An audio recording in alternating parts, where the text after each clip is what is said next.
ஹே கதை கேட்க நீங்கள் வந்துட்டீங்களா? கதை சொல்ல நானும் வந்துட்டேன். நம்ம இன்னைக்கு பார்க்க போகிற மூவியோட ஒன்லைன் என்ன அப்படின்னு பார்த்தீங்கன்னா, நம்ம ஹீரோவும் ஹீரோயினும் வந்து தற்செயலாக ஒன் நைட் ஸ்டாண்டில் ஒன்றா இருந்துடுறாங்க. அதுக்கப்புறமா இவங்களுக்குள்ள என்ன ஆகுது அப்படின்னு பார்த்தா ஃபேக் மேரேஜ் நடக்குது. ஆனால் ஹீரோயினுக்கு வந்து ஹீரோ கூட தான் இருந்தோம் அப்படின்றது ஹீரோயினுக்கு எப்படி தெரியுது, ஹீரோக்கும் ஹீரோயினுக்கும் என்ன கனெக்ஷன் அப்படின்றது எல்லாத்தையும் தான் பார்க்க போகிறோம். இது ரொம்ப நல்லாவே இன்ட்ரெஸ்டிங்காக இருக்குது, போரே அடிக்காது. வாங்க பார்க்கலாம். ஸோ எப்பயும் சொல்கிறதா இப்பயும் சொல்கிறேன், எஸ்எஸ் வாய்ஸ் ஓவரை சப்ஸ்கிரைப் பண்ணுங்கள், பார்த்ததுக்கப்புறம் லைக் பண்ணுங்கள், மறக்காமல் போகிறதுக்கு முன்னாடி எக்ஸ்பிளனேஷன் எப்படி இருக்குன்னு சொல்லிட்டு கமெண்ட் பண்ணிட்டு போங்க. ஸ்டார்டிங் சீன்லேயே என்ன நடக்குது அப்படின்னு பார்த்தா நம்ம ஹீரோவையும் ஹீரோயினையும் தான் காட்டுறாங்க. இவங்க ரெண்டு பேருமே ஒன்றா இருக்காங்க. ஆனால் அந்த நேரம் என்ன நடக்குது அப்படின்னு பார்த்தா நம்ம ஹீரோயின் வந்துட்டு வேற யாரோ ஒருத்தன் பேரை சொல்லி ஹீரோவை கூப்பிடுறா. ஹீரோக்கு செம்மையா கடுப்பாயிடுது. என் கூட நீ இருக்கும் போது இன்னொருத்தன் பேரை சொல்லிக்கிட்டு இருக்கியா அப்படின்னு சொல்லி கேட்குறான். ஆனால் ஹீரோயின் வந்து செம்ம போதையில் இருக்கா. அவளுக்கு வந்துட்டு எதுவுமே தெரியல. நம்ம ஹீரோவோட பேரு வந்து குஷன், நம்ம ஹீரோயினோட பேரு வந்து ஷைனி. இப்போதான் நமக்கு ஒரு விஷயத்த காட்டுறாங்க. ஹீரோயினோட முதுகுல வந்துட்டு ஹீரோ ஒரு அடையாளத்தை பார்க்குறான். நம்ம ஹீரோவும் ஹீரோயினும் சின்ன வயசாக இருக்க போதே மீட் பண்ணியிருக்காங்க. கிட்டத்தட்ட ஒரு 12-13 வருஷத்துக்கு முன்னாடி ஒரு ஃபயர் ஆக்சிடென்ட் நடந்திருக்கு. அந்த வீட்டில் பார்த்தா சின்ன குழந்தையா நம்ம ஹீரோயின் மாட்டிக்கிட்டு இருக்கா. அப்போ அந்த சைடாக போன நம்ம ஹீரோ தான் குட்டி பையனாக இருக்கும் போது ஹீரோயினை காப்பாற்றிருக்கான். இந்த டைமில் தான் வந்துட்டு ஹீரோயினுக்கு முதுகில் அடிபட்டிருக்கு. அதை ஹீரோ நல்லாவே பார்த்துருக்கான். அந்த அடையாளத்தை தான் இப்போ பார்த்த உடனே அவன் கண்டுபிடிச்சிட்டான். அப்போ நம்ம ஹீரோயின் கூட வந்துட்டு போகாதீங்க, என்னை விட்டு போகாதீங்க அப்படின்னு சொல்லி அழுதுருப்பா. அப்போ ஹீரோ உடனே வந்து கையில் ஒரு கேண்டியை கொடுத்துட்டு அழக்கூடாது, கண்டிப்பாக இவர் வந்து உங்கள் அப்பா அம்மா கிட்ட பத்திரமா உன்னை சேர்த்துருவாரு அப்படின்னு சொல்லிட்டு வந்திருப்பான். அப்போ ஹீரோ வந்துட்டு இதை யோசிச்சுக்கிட்டு இருக்கானா, ஹீரோயின் வந்துட்டு நீ ரொம்ப டைம் வேஸ்ட் பண்ணுற, இதெல்லாம் கொஞ்சம் நல்லதுக்கே இல்லை அப்படின்னு சொல்கிறா. அதோட மறுநாள் காலையில் ஆள நம்ம ஹீரோயின் தான் எழுந்துக்கிறா. எழுந்துக்கிட்ட ஹீரோவை பார்த்த உடனே வந்துட்டு அவளுக்கு ரொம்ப படபடன்னு ஆயிடுது. ஐயோ என்னடா பண்ணி தொலைச்சோம் அப்படின்னு. இப்போதான் வந்து ஹீரோயினுக்கு என்ன ஆச்சு அப்படின்றதையே காட்டுறாங்க. ஹீரோயின் வந்து முதல் நாள் நைட்டு என்ன பண்ணியிருக்கா அப்படின்னா, அவளோட ஃப்ரெண்டு கூட சேர்ந்துக்கிட்டு பயங்கரமாக குடிச்சிக்கிட்டு இருந்திருக்கா. பயங்கரமாக சோகமாக இருந்திருக்கா. எதனால சோகமாக இருந்திருக்கான்னா, இவ வந்துட்டு ஒரு பையனை லவ் பண்ணியிருந்திருக்கா. அந்த பையன் வந்துட்டு இல்லீகல் கனெக்ஷனில் வேற ஒருத்தி கூட இருந்திருக்கான். அதுவும் இவங்க எல்லாம் வந்து ஒன்றாவே வேலை செய்கிறவங்க. அந்த பொண்ணு இப்போ கர்ப்பமாகவே இருக்கா. அது தெரிஞ்சதுனால தான் ஹீரோயின் வந்து பயங்கர டிப்ரெஷனில் இருக்கா. ஃப்ரெண்டும் எவ்வளோ சமாதானப்படுத்தி பார்க்குறா. ஆனால் ஹீரோயின் நிறுத்தாமல் குடிச்சிக்கிட்டே இருக்கா. அப்பதான் ஃபுல் போதையில் ரெஸ்ட் ரூம் போகலாம் அப்படின்னு சொல்லிட்டு எழுந்து போகிற ஹீரோயின் என்ன பண்ணுறான்னா ஹீரோ மேலே முட்டியிருக்கா. அப்போவும் வந்துட்டு ஏதோ யாரையோ தெரியாமல் நம்ம முட்டிட்டோமே சாரி கேட்போன்னு இல்லாமல் அப்படியே ஹீரோ மேலேயே மயக்கமாக படுத்துக்கிறா. அடியே தூக்கம் கலைஞ்சிடுச்சுட்டா கொஞ்சம் எழுந்துருடி அப்படின்ற மாதிரி ஹீரோ ஒரு உழுக்குறான். அப்போ ஹீரோயின் வந்து ஹீரோவை பார்க்குறாளா. பார்த்த உடனே சான்ஸே இல்லை, இந்த அட்வர்டைஸ்மெண்ட் எல்லாம் வர பையன் மாதிரி இருக்க, பயங்கரமாக ஹேண்ட்ஸமாக இருக்க, உன்னோட பாடி ஸ்ட்ரக்சர் செம்மையாக இருக்கு அப்படி இப்படின்னு எக்கச்சக்கத்துக்கு புகழ ஆரம்பிச்சிடுறா. இதெல்லாம் பண்ணவ சும்மா இல்லாமல் ஹீரோவை வந்து கிஸ் பண்ணவும் ஸ்டார்ட் பண்ணிடுறாளா. இதுக்கு மேலே ஹீரோ மட்டும் சும்மாவா இருப்பான். அதுக்கப்புறம் தான் நமக்கே தெரியும் இல்லையா என்ன இவங்களுக்குள்ள நடந்ததுன்றது. மறுபடியும் ப்ரெசென்ட்ல காட்டுறாங்க. அப்பதான் ஹீரோயின் ஐயோ நம்ம வந்துட்டு என்னதான் அவன் மேல வெறுப்புல இருந்திருந்தாலும் இதெல்லாம் பண்ணிருக்கவே கூடாது, நான் இவ்வளவு மோசமானவளாவா ஆயிட்டேன், என்னதான் அவன் மேல கோவம் இருந்திருந்தாலும் யாரோ ஒருத்தன் கால் பாய் கூட எல்லாம் நான் இருந்திருக்க கூடாது அப்படின்னு நினைக்கிறா. ஹீரோயின் வந்து ஹீரோவை கால் பாய்ன்னு நினைச்சுக்கிட்டா. இவன் எழுந்துக்கிறதுக்குள்ளேயே எஸ்கேப் ஆயிடலான்னு சொல்லிட்டு காசை வச்சுட்டு உன்னோட பெர்ஃபார்மன்ஸ் வந்து பரவாயில்ல ஓகே அப்படின்னு சொல்லி எழுதி வச்சுட்டு போயிடுறா. இப்பதான் ஹீரோ எழுந்துக்கிறான். எழுந்துட்டு அந்த நோட்ஸை தான் பாக்குறான். பார்த்த உடனே செம்ம கடுப்பாயிரானது. நான் ஓகேவா தான் பெர்ஃபார்ம் பண்ணனா, இவளுக்கு எவ்வளவு தைரியம் தான் இப்படி எழுதிருப்பா அப்படின்னு சொல்லி செம்ம கடுப்பாயிடுறான். இப்பதான் நம்ம ஹீரோ யாருன்றதையே காட்டுறாங்க. நம்ம ஹீரோ யாரு அப்படின்னு பார்த்தா ஒரு பெரிய ஹாஸ்பிட்டல்ல ஹார்ட் சர்ஜனா இருக்கான். இப்போதான் நம்ம ஹீரோயினும் அதே ஹாஸ்பிட்டலுக்கு கண்ணாடியெல்லாம் போட்டுக்கிட்டு தொப்பியெல்லாம் போட்டுக்கிட்டு ஏதோ கொள்ளை அடிக்க வந்த மாதிரி நின்றுக்கிட்டு இருக்கா. என்னதான் மேடம் உங்களுக்கு வேணும் அப்படின்னு உடனே எனக்கு கொஞ்சம் HIV டெஸ்ட் எடுக்கணும் அப்படின்னு சொல்கிறா. அவளுக்கு கால் பாய் கூட இருந்துட்டோம் அப்படின்னு சொல்லி பயங்கரமாக ஒரு பயம் வந்துடுது. எதுக்கு நீ இங்கே வந்திருக்க அப்படின்னு ஒரு குரல் கேட்குது. யார் அப்படின்னு பார்த்தா நம்ம ஹீரோ பார்த்துறான். அவனுக்கு செம்ம கடுப்பாயிடுது. என்னது உனக்கு HIV டெஸ்ட் எடுக்கணுமா, சரி ஓகேவா என் கையாலே எடுத்து விடுறேன் அப்படின்னு சொல்லி ஹீரோயினை எடுத்துக்கிட்டு போகிறான். ஹீரோ அவனை என்ன பண்ணுறான் அப்படின்னு பார்த்தா ஹீரோயினை கூட்டிகிட்டு போய் பிளட் எடுத்து அவனே டெஸ்ட்டுக்கும் கொடுத்துட்றான். அப்போ அவன் என்ன சொல்கிறான்னா உன்னோட பிளட்டில் வந்துட்டு அதிக கொலஸ்ட்ரால் இருக்குன்னு நினைக்கிறேன், நீ வந்துட்டு சாப்பிட்றத கொஞ்சம் கம்மி பண்ணு அப்படின்னு சொல்லி கலாய்க்கிறான். அந்த டைமுக்கு இவன் இந்த டெஸ்ட் ரிப்போர்ட்டை வாங்கிக்கிட்டு அந்த சைடாக திரும்பி போகிறா.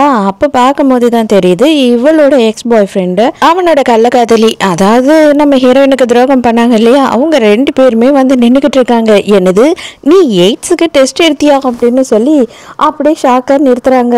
ஹீரோயின் அப்பயும் சொல்கிறேன், அதெல்லாம் ஒன்றும் கிடையாது, நான் ரெகுலர் செக்கப்காக தான் இங்கே வந்தேன் அப்படின்னு சொல்கிறாளா. அதுதான் நாங்கள் முழுசாக எல்லாத்தையும் கேட்டுட்டோமே, நீங்கள் பேசிக்கிட்டு இருந்தது எல்லாத்தையும் அப்படின்னு சொல்லி அவள் சொல்கிறா. அப்படியே மாறி மாறி நம்ம ஹீரோயினை 2 பேரும் அசிங்கப்படுத்துகிறாங்க. அதுக்கு எக்ஸ் பாய் ஃப்ரெண்ட் என்ன சொல்கிறேன்னா, நல்ல வேலையாக போச்சு, நான் வந்துட்டு உன் கூட எந்த வகையிலையும் எந்த டச்லேயும் இல்லை, என்னதான் எனக்கும் எய்ட்ஸ் வந்திருக்கும் போல இருக்கே அப்படின்னு சொல்லி கலாய்க்கிறா.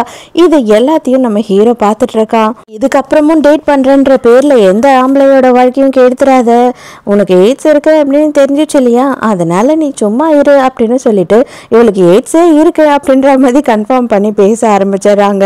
ஹீரோயினுக்கு காண்டாயிடுது. அடிச்சு நீங்கள் 2 பேரும் மனுஷங்க மாதிரி பேசாதீங்க, நான் வந்துட்டு இவன்கிட்டயே டிஸ்டன்ஸ் மெயின்டைன் பண்ணி தான் வாழ்ந்துக்கிட்டு இருந்தேன், ஆனால் நீங்கள் 2 பேரும் அப்படியா, நான் லவ் பண்ணுறேன்னு தெரிஞ்சும் அவன் கூட எதுக்கடி நீ இருந்த, நீ அவன் கூட இருந்து தானே இப்போ வயிற்றுல வாங்கியிருக்க, அதுக்காக தானே இப்போ ஹாஸ்பிட்டலுக்கு வந்திருக்க அப்படின்னு சொல்லிட்டு நம்ம ஹீரோயின் அசிங்கமாக கேள்வி கேட்குறா. அவங்களுக்கு அதை பற்றிலாம் அசிங்கப்படுற மாதிரி கொஞ்சமும் இல்லை.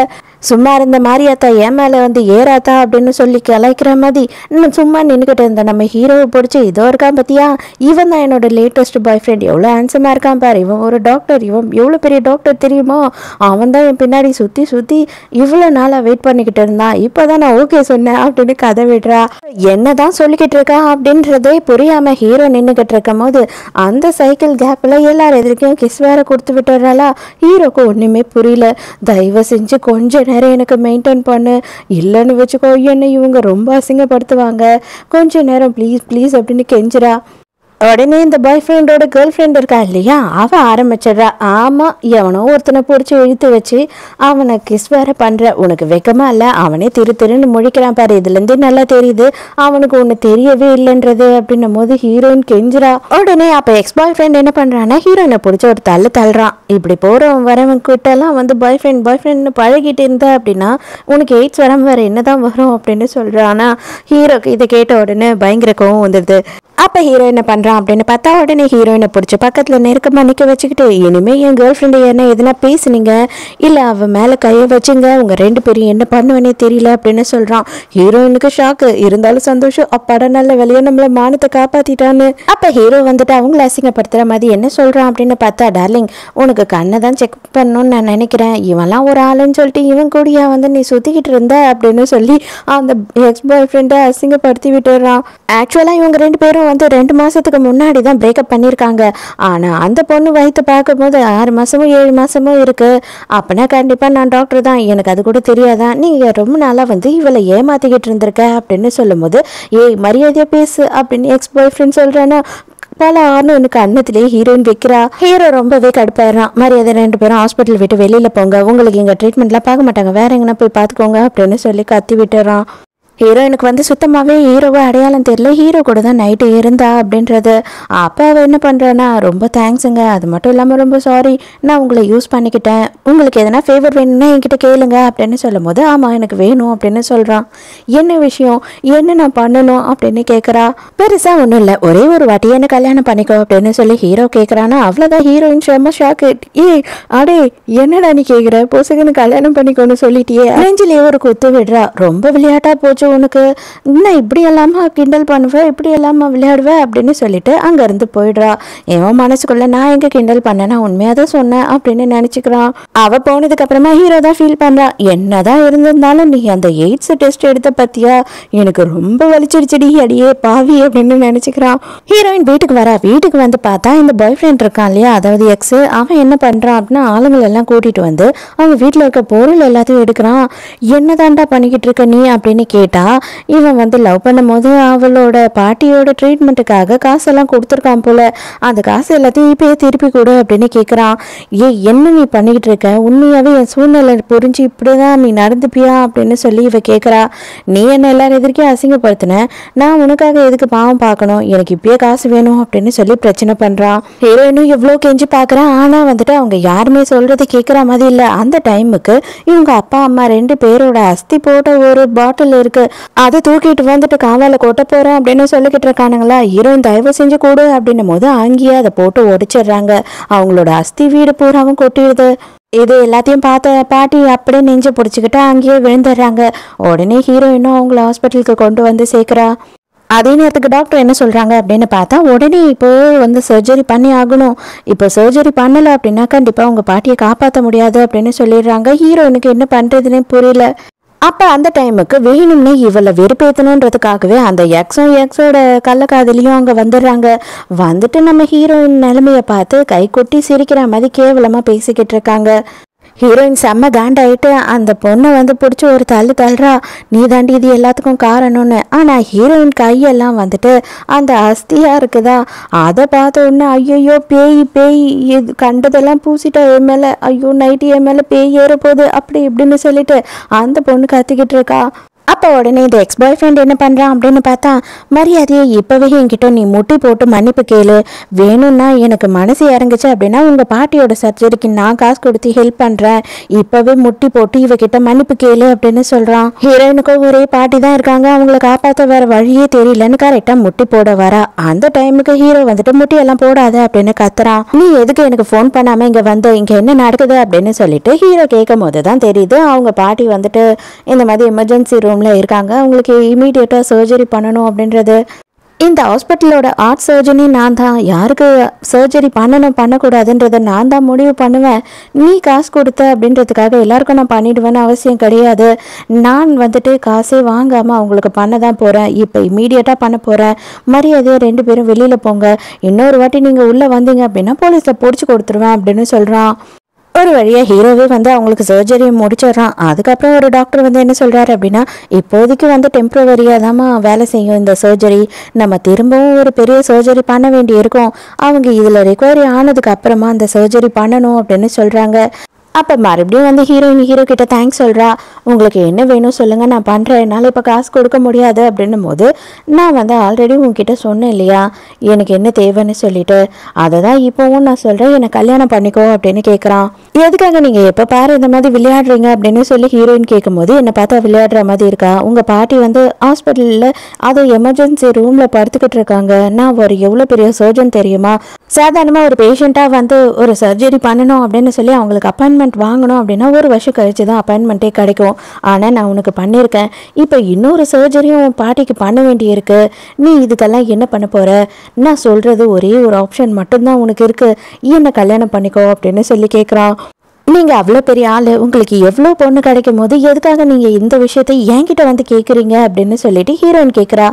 அதுக்கு வந்து ஹீரோ என்ன சொல்கிறான் அப்படின்னா, எனக்கு தாத்தான்னு ஒருத்தர் இருக்காரு, அவருக்கு உன்ன மாதிரி பொண்ணுங்களை தான் பிடிக்கும், உன்ன மாதிரி ஒரு பொண்ணை நான் கல்யாணம் பண்ணி கொண்டு போய் நிறுத்திட்டேன் அப்படின்னா அவர் என்னை தொல்லை பண்ணாமல் இருப்பார், நம்ம கல்யாணம் வந்து ஜஸ்ட் ஒரு ஃபேக் மேரேஜாக நீ நினச்சிக்கோ, 1 வருஷத்துக்கு நீயும் நானும் ஒன்றா இருப்போம், அக்ரிமெண்ட் போட்டுப்போம், அது மட்டும் இல்லாமல் உங்கள் பாட்டியும் ரிக்கவரி ஆன உடனே நீயும் அவங்க கூட போயிட்டு ஒரு நிம்மதியான வாழ்க்கையை வாழலாம் இல்லையா, ஸோ எனக்கும் இதில் ப்ராஃபிட் இருக்குது உனக்கும் ப்ராஃபிட் இருக்குது, எங்கள் தாத்தாவும் கொஞ்சம் நாளுக்கு என்னை டிஸ்டர்ப் பண்ண மாட்டார் அப்படின்னு சொல்கிறான்.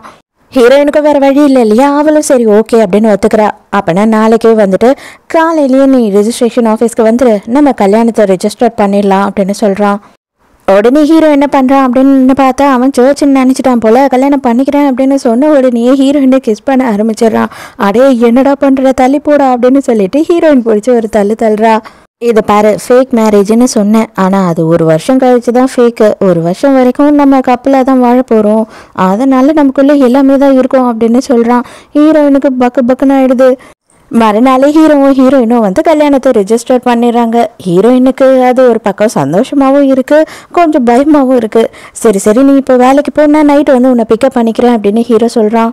நீயும் வேலைக்கு தானே போகிறேன், அப்படியே என்ன ட்ராப் பண்ணிட்டு போ அப்படின்னு ஹீரோயின் கேட்கும் போது, இது என்ன டாக்ஸின்னு நினச்சிக்கிட்டியா என்ன, உன்னை ட்ராப் பண்ணுறதுக்கு நான் ஒன்றும் டிரைவர்லாம் கிடையாது, ஒழுங்காக டாக்ஸி பிடிச்சி வேலைக்கு போகிற வேலையை பாரு அப்படின்னு சொல்லிட்டு மொக்க பண்ணிட்டு கிளம்பிடுறான். ஹீரோயின் ஆஃபீஸ்க்கு போகிறா. ஆஃபீஸ்க்கு போனால் அங்கே ஒரு பெரிய பிரச்சனை. என்னடா ஆச்சு அப்படின்னா, இவ போயிட்டு அந்த பிளட் டெஸ்ட் எடுத்தா இல்லையா, அதை ஃபோட்டோ எடுத்துகிட்டு வந்துடுறா இந்த எக்ஸோட கேர்ள் ஃப்ரெண்டு.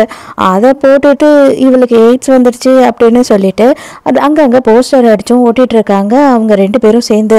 உடனே மேனேஜர் ஹீரோயின் வந்த உடனே, இனிமேல் உனக்கு இங்கே வேலை கிடையாது, எய்ட்ஸ் வந்தவங்களுக்கெல்லாம் வந்து வேலை கொடுக்குற அளவு அந்த அளவு சேரிட்டி ஒர்க்கெல்லாம் நான் பண்ணல, மாதிரி எதோ இங்கேருந்து வெளியில் போ அப்படின்னு திட்டுறாரு. இந்த கள்ளக்காதல் ஜோடி வேற இங்க வந்துடுறாங்க. இந்த கேர்ள் ஃப்ரெண்ட் இருக்கா இல்லையா, அவளுமே ஹீரோயினோட ஆஃபீஸ்ல தானே வேலை செய்யறா. அவ என்ன சொல்றான்னா, செக்அப்க்கு போகும்போது என் காதல நானே கேட்டேன், உண்மைதான் அப்படின்னு சொல்றா. அதுக்குள்ளேயே எங்க கூட வேலை செய்யறதுங்கெல்லாம் என்னவோ தொத்து வியாதி மாதிரி, ஐயோ இவ பாத்ரூமை நம்ம எப்படி யூஸ் பண்றது, இவ கை கழுவுற இடத்துல நம்ம எப்படி கை கழுவுறதுன்ட்டு ஏக்கச்சக்கத்துக்கு பேச ஆரம்பிச்சிடுறாங்க. அப்ப இந்த எக்ஸ் என்ன பண்றா அப்படின்னு பார்த்தா, வேணுமே இருக்கமா ஹீரோயினை கேட்டு இழுத்து அவ காது கிட்ட போயிட்டு அவளுக்கு மட்டும் கேட்குற மாதிரி எல்லாரும் எதிர்க்கையும் முட்டி போட்டு என்கிட்ட மன்னிப்பு கேளு, அதுக்கப்புறம் யாருக்கும் தெரியாம நீ என் கூட வரணும், நீ என்னை அட்ஜஸ்ட் பண்ணிக்கிட்ட அப்படின்னா நான் இது எல்லாத்துலயும் இருந்து உன்னை வெளியில மீட்டு எடுத்துருவேன் அப்படின்னு சொல்றான். ஹீரோயின் என்ன பண்ணிடுறான்னா, வேணும்னு நொங்குன்னு ஒரு இடி இடிச்சு விட்டுறா. என்னை மன்னிக்கவும் வேணாம், நீ எனக்கு ஆதரவும் கொடுக்க வேண்டாம், நீ உன் கள்ள காதலி கூட சந்தோஷமா இரு, எனக்கு இந்த வேலையும் வேண்டாம் எதுவும் தேவையில்லை அப்படின்னு சொல்லிட்டு ஹீரோயின் அங்கிருந்து போறா. இப்பதான் ஹீரோ ஹீரோயினை பிக்கப் பண்றதுக்காக வரான். அந்த டைமுக்கு பார்த்தா இவ ஹீரோயின் ஒரு டிவி ஸ்டேஷன்ல தானே ஒர்க் பண்றா. அந்த டிவி ஸ்டேஷனோட டைரக்டர் ஹீரோவை பார்த்துட்டு, நீங்க கோஷன் தானே, டாக்டர் கோஷன் தானே, எனக்கு நல்லாவே தெரியும், உங்க தாத்தா தான் பெரிய இன்வெஸ்ட்மெண்ட்டே எங்களோட கம்பெனிக்கு கொடுத்துருக்காரு அப்படின்னு பேசிக்கிட்டு இருக்காரு. இங்க ஹீரோயின் ஆபீஸை விட்டு வெளியில வர்றதுக்குள்ளேயே லபன்னு கத்திக்கிட்டு இருக்காங்க. செக்யூரிட்டி பிடிச்சி ஒரு தள்ளுறானா. அந்த டைமுக்கு கரெக்டா ஹீரோ ஹீரோயினை பிடிக்கிறான். என்ன ஆச்சு, இங்க என்ன நடக்குது அப்படின்னு சொல்லிட்டு அப்ப டைரக்டரும் கேக்குறாரு. டைரக்டருக்கு செம்ம கோவம் வந்துடுது. எல்லாரும் எதிர்க்கே செக்யூரிட்டியை கண்ணத்திலேயே ஒண்ணு வைக்கிறான். அட பாவி, முதலுக்கே மோசம் பண்ணிடுவ போல இருக்கே அப்படின்னு சொல்லிட்டு பயங்கரமா எல்லாரையும் கத்த ஆரம்பிச்சிடுறாரு. அப்போ ஹீரோ என்ன சொல்கிறேன்னா, இங்கே என்ன நடந்திருந்தாலும் சரி அது எல்லாத்தையும் நீங்கள் பார்த்துக்கோங்க டைரக்டர், என் ஒய்ஃபை நான் கூட்டிகிட்டு போகிறேன், அவள் ரொம்ப அப்செட்டாக இருக்கா அப்படின்னு சொல்லிட்டு ஹீரோயினை கூட்டிகிட்டு அங்கேருந்து கிளம்புறான். நீ என்னதான் பண்ணிக்கிட்டு இருக்க, போகிற இடத்துல எல்லாம் ஏதாவது ஒரு பிரச்சனையோடு தான் இருப்பியா, நீ எங்கே போனாலும் பெரிய சண்டைக்காரி மாதிரி எல்லா இடத்துலையும் சண்டை போட்டுக்கிட்டே இருக்க அப்படின்னு சொல்லி ஹீரோ கலாய்க்கிறான். இப்போ எதுக்காக நீங்கள் நமக்கு கல்யாணம் ஆயிடுச்சுன்னு சொன்னீங்க, ஒரு வருஷம் தான் நம்ம புருஷன் பொண்டாட்டியாக வாழ போகிறோம், அதுக்குள்ளே நீங்கள் எல்லார்கிட்டையும் சொல்லிட்டீங்க அப்படின்னா நமக்கு பெரிய நேரத்துக்கு கஷ்டமாக போயிடும், எல்லாருக்கும் தெரிஞ்சிருந்ததுன்னா ரொம்ப அசிங்கமாக இருக்கும் அப்படின்னு சொல்கிறா. இன்னும் ஒரு வருஷத்துக்கு நம்ம மேரேஜை ஃபேக்குன்னு சொல்லிக்கிட்டே இருந்தீங்கன்னா எனக்கு செம்ம ஆத்திரம் வந்துடும் அப்படின்னு சொல்லிட்டு அங்கவே கெஸ் பண்ணுறான்.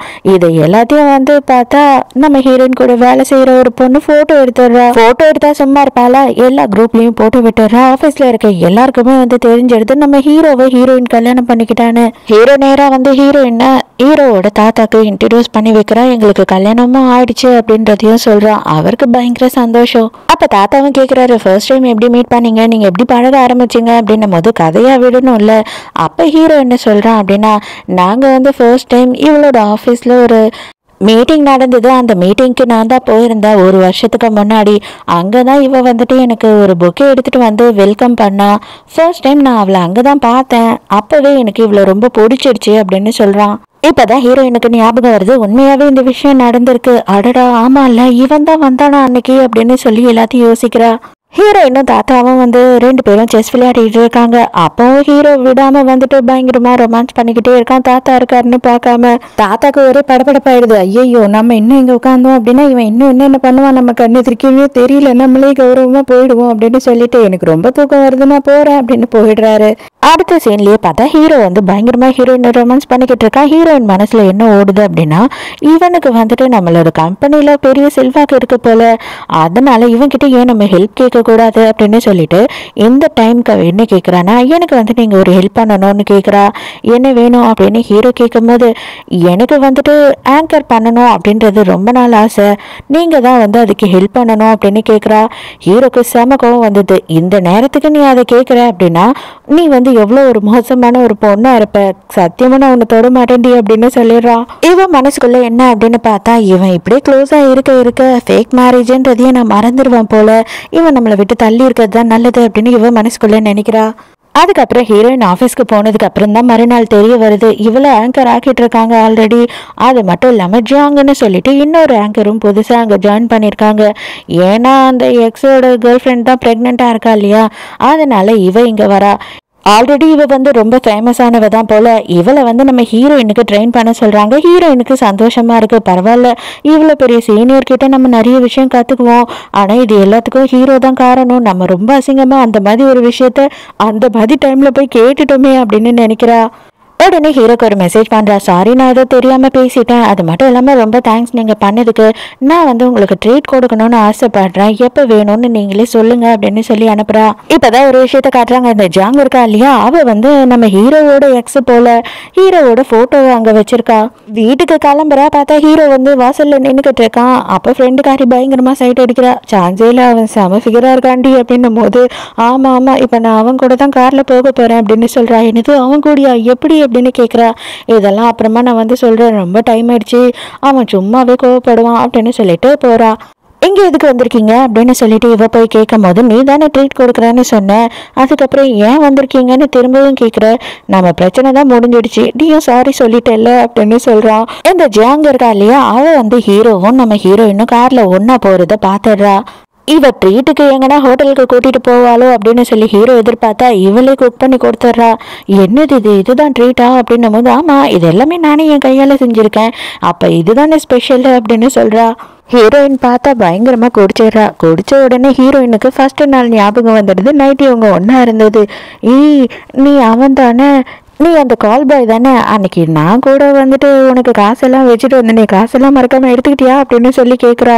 ஹீரோக்கு செம்ம கடுப்பு, உனக்கு நான் தான் உன் புருஷன்றது ஞாபகம் இல்லை, அவனுக்கு நீ காசு வச்சுட்டு வந்ததெல்லாம் ஞாபகம் இருக்கா அப்படின்னு சொல்லிட்டு பயங்கர காண்டாயிடுறான். அடியோ இன்னொரு வாட்டி எனக்கு கால் பாய்ன்னு சொன்னேன், உன்னை என்ன பண்ணுவேன்னு தெரியல அப்படின்னு கத்த ஆரம்பிக்கிறான். எனக்கு உன் மேல கோபம் கூட பட முடியல, பாரு என்ன பண்றேன்னு சொல்லிட்டு அப்படின்னு பார்த்தா அவ பாட்டு கையிலேயே அப்படியே தூங்கிட்டு இருக்கா. பாய் ஃப்ரெண்டோட கள்ளக்காதலி இருக்கா இல்லையா, அவ வந்து ஜியாங் கூட சேர்ந்துடுறா. சேர்ந்தது மட்டும் இல்லாம ஹீரோயினை அசிங்கப்படுத்த ஆரம்பிக்கிறாங்க. குப்பை தொட்டி எடுத்துட்டு போய் இந்த குப்பையெல்லாம் கூட்டிட்டு வா அப்படின்னு சொல்றாங்க. ஹீரோயின் சரி ஓகே, நமக்கு அவங்க ட்ரைனிங் கொடுக்க போறாங்க, நம்ம கண்டிப்பா இதெல்லாம் பண்ணி ஆகணும்னு சொல்லி அதையும் பண்றா. ஒரு கெமிக்கல் ஃபேக்டரியில் வந்து தீ விபத்து ஆயிடுது. அங்கே போகிறதுக்கே வந்து நிறைய ரிப்போர்ட்டர்ஸ் எல்லாம் பயப்படுறாங்க. அந்த இடத்துக்கு நீ போ அப்படின்னு சொல்லி ஹீரோயினை அனுப்புறா ஜியாங். நம்ம ஹீரோயினா சரி ஓகே நான் போகிறேன் அப்படின்னு ஒத்துக்கிறா. அப்போ இந்த கள்ளக்காதலி என்ன கேட்குறா அப்படின்னா, திரும்பி அவள் வரவே கூடாதுன்னு நினச்சி அனுப்புறியா அப்படின்னு கேட்குறா. நான் அவள் திரும்பி வரவே கூடாது அப்படின்னு சொல்லி அவள் நினச்சிக்கிறா. கெமிக்கல் எரியும் போது எக்கச்சக்கமாக புகை வரும் இல்லையா, அந்த புகையினால நிறைய பேருக்கு வந்து எக்கச்சக்கமான டேமேஜஸ் ஆயிருக்கு. அப்போவும் வந்துட்டு ஜியாங் வந்து அவளோட ஃபோனில் என்ன சொல்லிக்கிட்டு இருக்கா ஹீரோயின் காதில் அப்படின்னு பார்த்தா, நீ இன்னும் கொஞ்சம் உள்ளே போ, இன்னும் கொஞ்சம் உள்ளே போ அப்படின்னு சொல்லிக்கிட்டே இருக்கா. இப்போதான் ஹீரோ வந்து டிவியில் இந்த நியூஸை பார்க்குறான். ஹீரோயின் அங்கே இருக்கிறதையும் பார்க்குறான். பார்த்த உடனே எனக்கு இமீடியட்டாக ஒரு டீமையும் ஆம்புலன்ஸையும் ரெடி பண்ணி கொடுங்க அப்படின்னு சொல்லி கேட்குறான். ஹீரோ போய் கேமராமேன் கிட்ட ஹீரோயின் எங்க அப்படின்னு சொல்லி கேட்டா, ஹீரோயின் வந்து யாரோ உள்ள மாட்டிக்கிட்டாங்கன்னு சொல்லிட்டு அவங்களுக்கு ஹெல்ப் பண்ண போயிருக்கா அப்படின்னு சொல்லும் போது ஹீரோக்கு பக்குன்னு ஆயிடுது. பார்த்தா ஒரு சின்ன பொண்ணு தான் உள்ள மாட்டிக்கிட்டு இருக்கா. ஹீரோயின் அவளை காப்பாத்திடுறா. ஆனா அவ வந்துட்டு அங்கேயே மயக்கடிச்சு விழுந்துடுறா. கரெக்டா ஹீரோவுமே சரியான டைமுக்கு போயிட்டு ஹீரோயினை காப்பாத்திட்டு வந்து ட்ரீட்மெண்ட் கொடுக்குறான். ஹீரோயின் கண்ணை முழிச்ச உடனே ஹீரோ இருக்கமா கட்டி பிடிச்சிக்கிறான். நல்ல வேலை உனக்கு ஒன்றும் ஆகலை அப்படின்னு சொல்லிட்டு அந்த டைமுக்கு பார்த்தா ஜியாங் மேனேஜர் எல்லாரும் அங்கே வந்துடுறாங்க. இவங்க ரெண்டு பேரும் கட்டி பிடிச்சிட்டு உட்காந்துக்கிட்டு இருக்கிறத ஜியாங் பார்த்துடுறா. பார்த்த உடனே அவளுக்கு வயிற்றுச்சல் தாங்குமா, இவ யார் உனக்கு அப்படின்னு சொல்லிட்டு ஜியாங் வந்து ஹீரோ கிட்ட கேட்கும் போது, இவ என்னோட பொண்டாட்டி அப்படின்னு சொல்ல வரான். அப்பயும் ஹீரோயின் சொல்லாத தயவு செஞ்சு சொல்லாத அப்படின்னு சொல்றா. இருந்தாலும் அவன் கேட்க மாட்டான். ஆமா இவ என்னோட பொண்டாட்டி, எங்களுக்கு கல்யாணம் ஆயிடுச்சு அப்படின்னு சொல்றான். நான் தான் உன்னை யார்கிட்டயும் சொல்லாத, அது கண்டிப்பா பெரிய என்னத்துக்கு பிரச்சனை ஆகும்னு சொல்றேன்ல, எல்லார்கிட்டயும் எதுக்காக நீ சொல்ற அப்படின்னு சொல்லி ஹீரோயின் கோவப்படுறா. நான் முதல்ல கல்யாணம் பண்ணிக்கிறதுக்கு கேட்கும் போதே வந்து யார்கிட்டயும் சொல்ல மாட்டேன்ல, நான் சொல்லலையே, எல்லாருக்கும் தெரிஞ்சுதான் கல்யாணம் பண்ணிப்பேன்னு தான் நான் சொன்னேன், நம்ம சொல்லவே கூடாது வெளியில இந்த விஷயத்தன்றது நம்மளோட அக்ரிமெண்ட்லயே கிடையாது அப்படின்னு சொல்றான். அப்ப நீ எல்லார்கிட்டையும் மறைக்கணும்னு நினைக்கிறியா, உனக்கு எக்கச்சக்கம் பாய் ஃப்ரெண்ட்ஸ் இருக்காங்களா என்ன, அப்பனா வந்துட்டு இதை எல்லாருமே டிவியில பார்க்கட்டும் அப்படின்னு சொல்லிட்டு வேணும்னே வந்து ஹீரோயினை கிஸ் பண்றான். அப்போ ஹீரோயின் கண்டுபிடிக்கிறாளா அப்படின்னு பார்ப்போன்னு சொல்லிட்டு அதே கேண்டியை கையில் கொடுத்துட்டு, உனக்கு வலி எடுக்குது அப்படின்னா இது சாப்பிடு அப்படின்னு சொல்கிறான். உடனே ஹீரோயின் அந்த கேண்டியை பார்த்த உடனே அவளுக்கு பழைய ஞாபகம் வருது. அப்போ கரெக்டாக அவள் இந்த கேண்டி அப்படின்னு ஆரம்பிக்கும் போது ஹீரோக்கு ஒரு ஃபோன் கால் வருது, இன்னொரு பேஷண்ட் இருக்காங்கன்னு சொல்லிட்டு. அதனால அவன் உடனே அங்கேருந்து போயிடுறான். அதோட மறுநாள் ஹீரோயினோட ஆஃபீஸில் காட்டுறாங்க. ஹீரோயின் வந்து பயங்கர ஃபேமஸ் ஆகிடுறா. ஏன் அப்படின்னு பார்த்தா லைவாக வந்து நியூஸில் அவள் உள்ளே போய் ஒரு பொண்ணை காப்பாற்றிருக்கா இல்லையா, அவள் உயிரை பற்றி கவலைப்படாமல், அதனால பயங்கர ஃபேமஸ் ஆகிடுறா. இவங்க டிவி சேனல் டிஆர்பி வந்து நம்பர் 1ல் வந்துடுது. அப்போவும் இந்த ஜியாங் என்ன சொல்கிறா அப்படின்னு பார்த்தா, இதெல்லாம் வந்து சிம்பத்தியால் தான் நீ ஃபேமஸ் ஆன, உன்னோட டேலண்டால் ஆகலை அப்படின்னு சொல்லிட்டு போயிடுறா. நம்ம ஹீரோயினுக்கு ரொம்ப சங்கடம் ஆயிடுது. இப்பதான் நம்ம ஹீரோயினோட அண்ணாவை காட்டுறாங்க. இவன் என்ன பண்றான் அப்படின்னு பார்த்தா, இவன் எக்கச்சக்கமான கேம்பிளிங் அடிக்ட்டு, ட்ரக் அடிக்ட்டு, அது மாதிரி ரொம்ப கடன் வாங்கி இவனுக்கு நல்ல பேரே கிடையாது. ஊர்ல இருக்கிற எல்லாம் இழுத்து போட்டு அடிச்சுக்கிட்டு இருக்கானுங்க காசு கொடுறான்னு சொல்லி. அப்போ இந்த கள்ளக்காதலி இருக்கா இல்லையா, அவள் வந்துட்டு ஆளுங்க மூலயமா அவங்க அண்ணங்காரங்கிட்ட பேசுகிறா. அவன் என்ன சொல்கிறான் அப்படின்னா, உன்னோட தங்கச்சி இருக்கா இல்லையா, அவளை வந்துட்டு ஒரு இடத்துக்கு வர வை, நீ மட்டும் வர வச்சுட்ட அப்படின்னா கண்டிப்பாக உனக்கு எவ்வளோ காசு வேணாலும் நான் கொடுக்குறேன்னும் போது, அவ்வளோதானே, அது ரொம்ப சிம்பிள், நான் இந்த வேலையை பண்ணுறேன் அப்படின்னு சொல்லி இவனும் காசுக்காக ஒத்துக்கிறான். இப்போதான் ஹீரோயினும் வந்து பாட்டிக்கிட்ட போய் எல்லா விஷயத்தையும் சொல்கிறாங்க. அவங்க கல்யாணம் பண்ணிக்கிட்டாங்கன்னு சொல்லிட்டு பாட்டிக்கு பயங்கர சந்தோஷம். நானே போயிட்டேன் அப்படின்னா இவ என்ன பண்ணுவான்னு நினச்சேன்ப்பா, தயவு செஞ்சு என் பேத்தியை நல்லபடியாக பார்த்துக்கோ அப்படின்னு சொல்கிறாங்க. ஹீரோயினா அண்ணங்கார வந்து ஃபோன் பண்ணி கூப்பிடுறான். எதுக்காக இந்த ஹோட்டலாண்ட என்னை வர வச்சிருக்க இப்போ அப்படின்னு சொல்லிட்டு அவள் கோவப்படுறான். எது பார், எனக்கு ஒரே ஒரு சின்ன ஹெல்ப் மட்டும் நீ பண்ண அப்படின்னா எனக்கு வந்து காசு கிடைக்கும், உன் அண்ணனுக்காக நீ இது கூட பண்ண மாட்டியா அப்படின்னு சொல்லி ஒரு கவர் கொடுத்து இந்த ரூம் நம்பரில் இதை கொடுத்துட்டு வந்துரு அப்படின்னு சொல்லி அனுப்புகிறான். இவளுமே சரி அப்படின்னு சொல்லிட்டு போறா. அந்த ரூம்குள்ள போகும்போது இந்த எக்ஸ் இருக்கான் இல்லையா, அவன் வந்து ஹீரோயினுக்கு மயக்க மருந்து கொடுத்துட்றான். அந்த டைமுக்கு ஹீரோக்கு ஒரு கால் வருது. ஆக்சுவலாக நம்ம ஹீரோயின் போயிருக்கா இல்லையா ஒரு ஹோட்டலு, அந்த ஹோட்டலே ஹீரோவோடது தான். அங்கேருந்து கால் பண்ணி உங்கள் ஒய்ஃப் இங்கே வந்திருக்காங்க அப்படின்னு சொல்லும் போது ஹீரோக்கு சந்தேகமாக இருக்குது, அவள் எதுக்காக அங்கே போயிருக்கான்னு. இவங்க என்ன பிளான் பண்ணுறாங்க அப்படின்னு பார்த்தா, ஹீரோயினை அரைக்குறையாக ஃபோட்டோ எடுத்துடுறானுங்க. ஃபோட்டோ எடுத்தது மட்டும் இல்லாமல் அந்த ஃபோட்டோகிராஃபர் இருக்கான் இல்லையா, அவன்கிட்டயே நீ என்ஜாய் பண்ணிக்கோ அப்படின்னு சொல்லிட்டு இவங்க 2 பேரும் அந்த ஃபோட்டோவை மட்டும் வாங்கிக்கிட்டு அங்கேருந்து போயிடுறாங்க. மயக்கத்தில் இருந்த ஹீரோயின் எழுந்துடுறா. அங்கே இருக்க ஃப்ளவர் வாஷ் எடுத்து அவன் மண்டையிலேயே ஒன்று வைக்கிறா. காண்டில் இவனும் வந்து ஹீரோயினை போட்டு அடின்னு அடிக்க ஆரம்பிச்சிடறான். ஹீரோயினும் பாதி மயக்கத்திலே இருக்கிறதால அவளால் ஓடக்கூட முடியல. அந்த டைமுக்கு பார்த்தா நம்ம ஹீரோ அவங்க ஆளுங்களோட அங்கே வந்துடுறான். எட்டி ஒரு மிதிக்கிறான் அவனை. ஹீரோயினை கூட்டிகிட்டு வந்து ஃபுல்லாக தண்ணி அடித்து விட்டுறான். ஏன்னா அவளுக்கு என்ன நடக்குது அப்படின்னே தெரியல. ஆனால் ஹீரோயின் மேலே செம்ம கோவத்தில் இருக்கான் ஹீரோ. ஏன் கிட்ட சொல்லாமல் கொள்ளாமல் எதுக்காக நீ அங்கே போன, உங்கள் அண்ணன் சொன்னான் அப்படின்னா எது வேணா நீ செய்வியா அப்படின்னு சொல்லி பயங்கரமாக கோவப்படுறான். நல்லா ஒரு விஷயத்த மட்டும் புரிஞ்சுக்கோ, நீ சின்னதாக ஒரு தப்பு பண்ணினா உன் பேரை மட்டும் பாதிக்காது, என்னோட பேர் என் குடும்ப பேர் எல்லாத்தையுமே பாதிக்கும். ஒரு விஷயம் நீ செய்யறதுக்கு முன்னாடி அதை வந்து என்கிட்ட சொல்லணுன்ட்டு அதுக்காக தான் நான் சொல்கிறேன். அது மட்டும் இல்லை, நான் பயங்கர பொசசிவ், உன் பக்கத்தில் வேற எவனா வந்தான்னா கூட எனக்கு பிடிக்காது அப்படின்னு சொல்கிறான். அதோட மறுநாள் காலையில் ஆஃபீஸில் காட்டுறாங்க. வாசல்லையே பார்த்தா எக்கச்சக்கமான ப்ரெஸ் ஆளுங்க நின்றுக்கிட்டு இருக்காங்க. என்ன மேடம், நீங்கள் இப்படியெல்லாம் வந்துட்டு ஃபோட்டோக்கு போஸ்ட் கொடுப்பீங்கன்னு நாங்கள் நினச்சே பார்க்கலையே, நீங்கள் அவ்வளோ பெரிய குடும்பத்தை சேர்ந்த மருமக, நீங்கள் இந்த மாதிரி எல்லாம் ஃபோட்டோ கொடுக்கலாமா அப்படின்னு சொல்லிட்டு இவளை அசிங்கப்படுத்த ஆரம்பிச்சிடுறாங்க. ஹீரோயினுக்கு செம்மையாக கஷ்டமாயிடுது. இப்போ தான் ஹாஸ்பிட்டலில் இருக்க ஹீரோக்கு இந்த விஷயமே தெரியுது, ஹீரோயினோட ஃபோட்டோ வந்து ட்ரெண்ட் ஆக்கி விட்டுட்டாங்கன்றது. சும்மாவே ஆஃபீஸில் இவளுங்கெல்லாம் கூடி கும்மி அடிப்பாங்க, அதே மாதிரி பயங்கரமாக கூடி கும்மி அடிக்க ஆரம்பிச்சிடுறாங்க. உனக்கு காசுக்காக நீ என்ன வேணா பண்ணுவியா, ஆல்ரெடி உன் புருஷன் பெரிய பணக்காரன் தானே, எதுக்காக இப்படியெல்லாம் பண்ணிக்கிட்டு இருக்கேன்னு. அப்போ மேனேஜர் தனியாக கூப்பிட்டு என்ன சொல்கிறாருன்னா, இது பரமா, நீ கூவோட ஒய்ஃபு வேறு, பட் எனக்கு என்ன சொல்கிறதுனே தெரியல, கொஞ்ச நாளுக்கு நீ ஆஃபீஸ் பக்கம் மட்டும் வராதம்மா, ஏன்னா உன் பேர் கெட்டு போகிறது மட்டும் இல்லாமல் இந்த மாதிரி பொண்ணுங்களுக்கெல்லாம் வேலை கொடுக்குறீங்கன்னு சொல்லிட்டு எங்கள் கம்பெனியோட பேரும் கெட்டு போயிடும் அப்படின்னு சொல்லிட்டு போயிடுறாரு. ஹீரோயின் நேரம் ஹீரோ பார்க்கறதுக்காக போகிறா. அங்கே போன உடனே எதுக்காக இங்கே வந்திருக்க அப்படின்னு கேட்குறான். எனக்கு ஒரே ஒரு ஹெல்ப் பண்ணணும் நீங்கள் அப்படின்னு கேட்கும்போது, என்ன அப்படின்னு சொல்லி கேட்குறா. நம்ம டிவோர்ஸ் பண்ணிக்கலாம், இதுக்கப்புறம் வந்துட்டு நம்ம இதை கண்டினியூ பண்ணுறதுல எந்த ஒரு அர்த்தமும் கிடையாது, உங்களோட பேரும் உங்களுக்கு குடும்பத்தோட பேரும் தான் கெட்டு போயிடும் அப்படின்னும் போது நீ என்ன பேசிக்கிட்டு இருக்க, நான் தான் இந்த முடிவை எடுக்கணும் அப்படின்றத ஆல்ரெடி நான் உங்ககிட்ட சொல்லியிருக்கேன் இல்லையா, நீ எப்படி என்னை டிவோர்ஸ் பண்ணணும்னு நினைப்ப அப்படின்னு சொல்லி கோவப்படுறான். அதோட நேராக அங்கேருந்து கிளம்பி குடிக்கிறதுக்காக வந்துடுறா. ஃப்ரெண்டு கூட குடிச்சிட்டு பயங்கரமாக வந்து புலம்பிக்கிட்டு இருக்கா.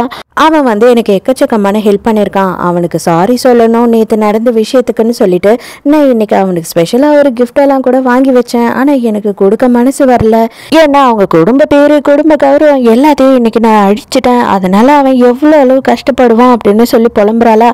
அப்போ ஹீரோ என்னோட ஃப்ரெண்டுக்கு வந்து ஒரு கால் வருது. வேறு யாரும் இல்லை, நம்ம ஹீரோ தான். வேகமாக ஹீரோ வந்து அப்படியே அலேக்கா தூக்கிக்கிறான். சரியான குடிகாரியா இருக்கடி, உன்னை வந்துட்டு நான் வீட்டுக்கு கூட்டிட்டு போய் சேர்க்கறதே எனக்கு பெரிய போராட்டமா இருக்கு அப்படின்னு சொல்லிட்டு கூப்பிட்டுட்டு போலான்னு பார்க்கும்போது ஃப்ரெண்டுக்காரி என்ன சொல்றேன்னா, அவள் பேக்ல உங்களுக்காக ஏதோ ஸ்பெஷலா வச்சிருக்காலாம், அதையும் நீங்க பாருங்க அப்படின்னு சொல்றா. வீட்டுக்கு கூட்டிட்டு போன உடனே மறுபடியும் இவளுக்கு குடிச்சாதான் வந்து கால் பாய் ஞாபகம் வந்துடும் இல்லையா. அன்னைக்கு வந்து அவன் தானடா நீ அப்படின்னு சொல்லி கேட்குறா. அடியே குடிச்சாதான் உனக்கு இதெல்லாம் ஞாபகம் வருமாடி அப்படின்னு ஹீரோ கேட்கும் போது, இது பார், இன்னைக்கு நீ என்ன இதெல்லாம் பண்ணணும் அப்படின்னு நினைக்கவே கூடாது. எனக்கு கல்யாணம் ஆயிடுச்சு. அது மட்டும் இல்லாமல் என் புருஷங்காரன் வந்து ரொம்ப மோசமானவன். என் பக்கத்தில் எவனா வந்தாவே அவனுக்கு பிடிக்காது. நீ என்னை தொட்ட அவன் உன்னை கொன்னுடுவான் அப்படின்னு மிரட்டிக்கிட்டு இருக்கா. ஆனால் நான் என்ன தான் பண்ணுறது சொல்லு, எனக்கு வேறு வழி இல்லை. நான் அவனை டிவோர்ஸ் பண்ணி தான் ஆகணும் எனக்கு. ஆனால் அது பண்ணுறதுக்கே பிடிக்கல. ஆனால் அவன் நல்லபடியாக வாழணும், அவனாவது சந்தோஷமாக இருக்கணும் அப்படின்னும் போது மறுபடியும் முதல்லேருந்து ஆரம்பிக்கிறாளே அப்படின்னு ஹீரோக்கு கடுப்பாகுது. அதோட மறுநாள் ஹீரோயின் எழுந்து பார்க்கும்போது, ஐயோ என்னது இது, இந்த நிலைமையில வீட்டில் இருக்கோம். அப்போனா வந்துட்டு நம்ம புருஷன் தான் நம்மளை கூட்டிகிட்டு வந்தானா, இல்லையே அந்த பையன் எங்கே போனான் அப்படின்னு சொல்லிட்டு பயங்கர குழப்பத்தில் இருக்கா. காலையில் ஹீரோவும் வந்து இப்போதான் கதவை திறக்கிறான். எப்பயாவது எழுந்துக்கணும்னு தோணுச்சுன்னா தயவு செஞ்சு எழுந்து வெளியில் வா, நான் வெளியில் போகணும், நீயும் என் கூட வர அப்படின்னு சொல்கிறான். அப்புறம் பார்த்தாதான் தெரியுது நம்ம ஹீரோக்கு வந்துட்டு மெடிக்கல் அவார்டு ஒன்று கொடுக்குறாங்க. அதுக்கு ஹீரோயினை கூட்டிகிட்டு போகிறான். ஹீரோயின் வேண்டாம், கண்டிப்பாக இதை வந்து டெலிகாஸ்ட் பண்ணுவாங்க, உன் பக்கத்தில் நான் இருந்தேன் அப்படின்னா அதுவே உனக்கு அசிங்கம் அப்படின்னு சொல்லும் போது, நான் என்ன பண்ணணுன்றது நீ சொல்லாத, எனக்கு நான் என்ன பண்ணணுமோ அது தெரியும் அப்படின்னு சொல்கிறான்.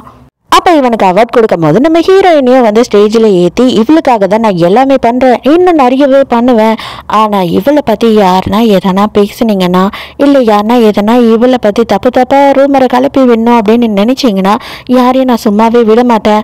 அதெல்லாம் யார் பண்ணுறா அப்படின்ற விஷயமும் எனக்கு தெரியும் அப்படின்னு சொல்கிறான் ஹீரோ. அதே நேரத்துக்கு அந்த ஜியாங் இருக்கா இல்லையா, அவளும் அந்த இடத்துக்கு வந்திருக்கா. நீ எவ்வளோ பெரிய விஷயம் பண்ணியிருக்க, ஆனால் இவளை போய் பக்கத்தில் நிறுத்திருக்கியே, உனக்கு கொஞ்சமாச்சும் அறிவு இருக்கா? உன் குடும்ப பேர் என்ன ஆகிறது, உன்னோட மதிப்பு மரியாதை எல்லாம் வந்து காத்தோட போயிருக்கோம் இந்நேரத்துக்கு அப்படின்னு சொல்லும் போது, இதை எல்லாத்தையும் யார் பண்ணா அப்படின்றது எனக்கு தெரியும், அதுக்கான ப்ரூஃப் மட்டும் கிடைச்சிடுச்சுன்னு வச்சுக்கோயேன், அதுக்கப்புறம் நான் உன்னை என்ன பண்ணுவேனே தெரியாது அப்படின்னு சொல்லிட்டு போறான். இந்த ஹீரோயினோட அண்ணா இருக்கான் இல்லையா, அவனை வந்துட்டு பைத்தியக்கார ஹாஸ்பிட்டல் இல்லை எனக்கு தெரிஞ்சு இது டி அடிக்ஷன் சென்டர்னு நினைக்கிறேன், இந்த டி அடிக்ஷன் சென்டரில் வந்து சேர்த்துட்டு இருக்கான் ஹீரோ. அவன் வந்துட்டு ரொம்ப பயங்கரமான ட்ரக் அடிக்ட்டு, கேம்பிளிங் அடிக்ட்டுன்றதுனால இங்கேயே அவன் 3 வருஷத்துக்கு தங்கி அவன் எல்லா அடிக்ஷன்லேருந்து கியூர் ஆனால் மட்டும்தான் வெளியில் அனுப்புவோம் அப்படின்னு சொல்லிடுறாங்க. அதே மாதிரி அப்பா அம்மா 2 பேரும் ஒருத்தவங்க வராங்க. யாரா வராங்க அப்படின்னு பார்த்தா எக்ஸ் இருக்கான் இல்லையா, அவனோட அப்பா அம்மா. அப்பா தயவு செஞ்சு என் பிள்ளைய விட்டுருப்பா அப்படின்னு கெஞ்சிக்கிட்டு இருக்காங்க. அவனையும் வந்துட்டு இங்கே சேர்த்துட்டு இருக்கான். ஏன் அப்படின்னு பார்த்தா அவன் தானே மயக்க மருந்தெல்லாம் கொடுத்து ஹீரோயினை இந்த மாதிரி ஒரு வழி பண்ணான். அதனால ஹீரோ என்ன சொல்கிறான்னா, இந்த மாதிரி கேவலமான புத்தி இருக்கவன்லாம் கண்டிப்பாக சரியாகணும், அது வரைக்கும் அவன்லாம் வெளியே வரக்கூடாது அப்படின்னு சொல்கிறான். அவங்க அம்மாலாம் காலில் விழுந்து கெஞ்சுறாங்க. கண்டிப்பாக அவனை நான் விடவே மாட்டேன் அப்படின்னு ஹீரோ சொல்லிட்டு போயிடுறான். எதுக்காக இந்த அளவு கோவப்பட்டு இப்படி எல்லாம் பண்றீங்க அப்படின்னு சொல்லி ஹீரோயின் கேட்கும் போது ஹீரோ வந்து செம்மையா கோவப்படுறான். ஆமா, கண்டிப்பா என்ன பண்ண முடியும், சோஷியல் மீடியா பூராவும் அந்த போட்டோ இருக்கு, அந்த போட்டோவை மற்றவங்க பாக்குறாங்கன்னு நினைக்கும் போது என்னால அதை தாங்கிக்கவே முடியல. நான் என்ன பண்ண முடியும் சொல்லு, அந்த கோவத்தெல்லாம் நான் எப்படி தீர்க்க முடியும், அதனாலதான் இதெல்லாம் பண்ணிக்கிட்டு இருக்கேன் அப்படின்னு சொல்றான்.